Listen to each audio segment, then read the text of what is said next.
استغفار کی فضیلت۔ تو آج کی اس ویڈیو میں حدیث مبارکہ کی روشنی میں ہم آپ کو استغفار کی برکتیں اور استغفار کرنے کا ایک آسان طریقہ بتانے جا رہے ہیں، لیکن اس ٹاپک کی طرف بڑھنے سے پہلے میں ایک جملہ ضرور کہوں گا کہ استغفار کرنے والے کی زندگی جنت بن جاتی ہے، اس کی تمام پریشانیاں مشکلات ختم ہو جاتی ہیں۔ تو اگر آپ استغفار کی برکات جاننا چاہتے ہیں تو آپ نے اس ویڈیو کو آخر تک لازمی دیکھنا ہے۔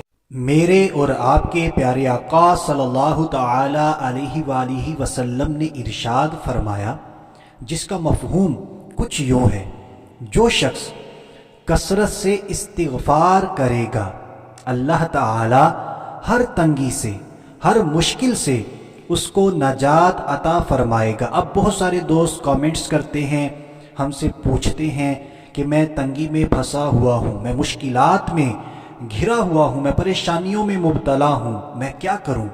تو عزیز دوستو، اس کا علاج استغفار ہے۔ کثرت سے استغفار کیا کرو۔ اسی طرح مزید میرے اور آپ کے پیارے آقا صلی اللہ تعالی علیہ وآلہ وسلم فرماتے ہیں، جس کا مفہوم کچھ یوں ہے: استغفار کرنے والے کو اللہ تبارک و تعالی غم سے نجات عطا فرماتا ہے، غموں کو دفع فرما دیتا ہے، کیونکہ توبہ سے بندہ اللہ تعالی کا محبوب ہو جاتا ہے۔ جیسا کہ قرآن پاک میں اللہ تبارک و تعالی نے ارشاد فرمایا، ان اللہ یحب التوابین، اللہ تعالی توبہ کرنے والے کو محبوب رکھتا ہے۔ اور دنیا میں بھی کوئی شخص اپنے محبوب دوست کو غم میں نہیں دیکھ سکتا، تو حق تعالی جس کو اپنا محبوب بنا لے، وہ کیسے غم میں رہ سکتا ہے، غم میں مبتلا ہو سکتا ہے؟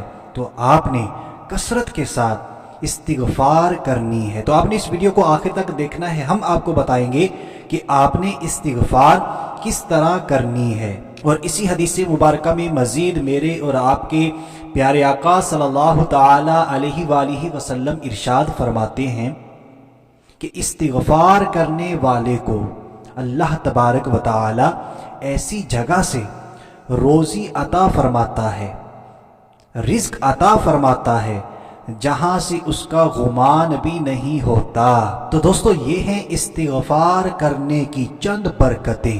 حقیقت میں جو بندہ استغفار کرنے والا بن جاتا ہے، استغفار کو اپنی عادت میں شامل کر لیتا ہے، توبہ کرتا رہتا ہے، اللہ تبارک و تعالی اس پر بے شمار انعامات فرماتا ہے۔ اب یہ جو حدیث مبارکہ میں نے آپ کے سامنے پیش کی، جس کا مفہوم میں نے آپ کے سامنے رکھا، اس حدیث مبارکہ کی شرح میں حضرت ملا علی قاری رحمت اللہ تعالی علیہ بیان فرماتے ہیں کہ اس حدیث پاک میں گناہ گاروں کے لیے بڑی تسلی ہے کہ متقین کو نعمت تقوی پر جو انعامات ملتے ہیں، رونے والوں کو، توبہ کرنے والوں کو، ندامت کے ساتھ استغفار کرنے والوں کو بھی اللہ تبارک و تعالی یہی انعامات عطا فرمائے گا۔ یعنی جو متقین کو انعامات عطا کیے جائیں گے، استغفار کرنے والوں کو بھی وہی انعامات اللہ تبارک و تعالی عطا فرماتا ہے۔ تو یقین مانیے، توبہ کرنے والے پر اللہ تبارک و تعالی کا بہت بڑا احسان ہے۔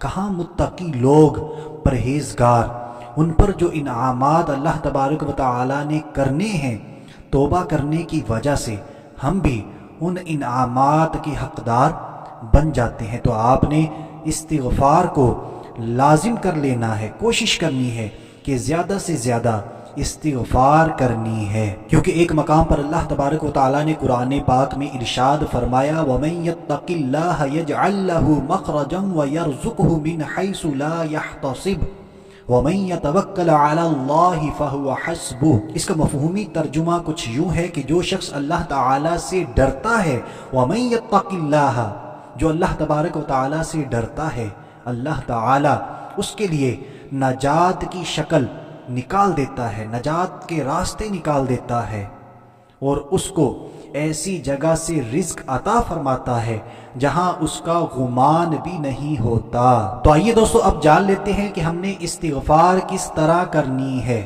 اور اس کا ایک وظیفہ بھی آپ کو بتا دیتے ہیں کہ آپ نے صبح اور شام کتنی مرتبہ اس کا ورد کرنا ہے۔ تو اس سے پہلے میں آپ سے ریکویسٹ کروں گا، ثواب کی نیت کر لیجئے، مسلمانوں کو فائدہ پہنچانے کی نیت سے اس ویڈیو کو لازمی شیئر کریں، اور ہمارا آج کا ٹاپک اگر اچھا ہے تو ہماری ویڈیو کو لازمی لائک کریں۔ تو دوستو استغفار کا سب سے آسان طریقہ اور آسان کلمہ جو ہر کوئی آسانی کے ساتھ پڑھ سکے گا، تو آپ نے کثرت کے ساتھ اٹھتے بیٹھتے چلتے پھرتے اپنے آپ کو فضول گوئی سے بچانا ہے، ادھر ادھر کی باتوں سے بچانا ہے۔ تو آپ نے پڑھتے رہنا ہے استغفر اللہ استغفر اللہ استغفر اللہ، اور اس کے علاوہ توبہ کے لیے ضروری نہیں ہے کہ آپ عربی کے اندر ہی توبہ کریں۔ آپ جب بھی دعا مانگیں اپنے گناہوں کو یاد کر کے عاجزی و انکساری کے ساتھ رو رو کر گڑ گڑا کر اپنے گناہوں پر نادم ہو کر اللہ تبارک و تعالیٰ کی بارگاہ میں توبہ کیا کریں، اور آئندہ ان گناہوں سے بچنے کی بھی نیت کرنی ہے کہ یا اللہ عز و جل مجھے ان گناہوں سے محفوظ فرمانا، یہ میں پکی سچی نیت کرتا ہوں کہ آئندہ میں ان گناہوں کے قریب نہیں جاؤں گا۔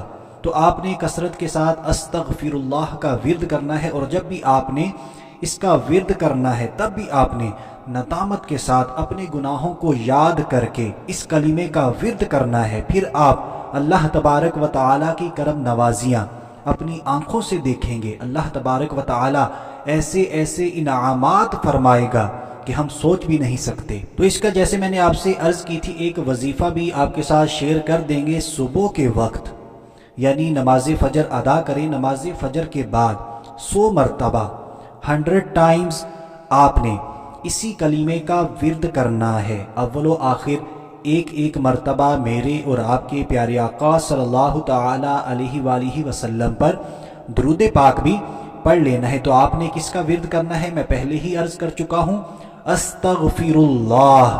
اسی طرح پھر آپ نے شام میں 100 مرتبہ 100 ٹائمز یعنی نماز مغرب ادا کریں، نماز مغرب کے بعد پھر ایک تسبیح اسی کلمے کی کر لیجئے، وہی طریقہ کار ہے، اول و آخر ایک ایک مرتبہ آپ نے درود پاک لازمی پڑھ لینا ہے۔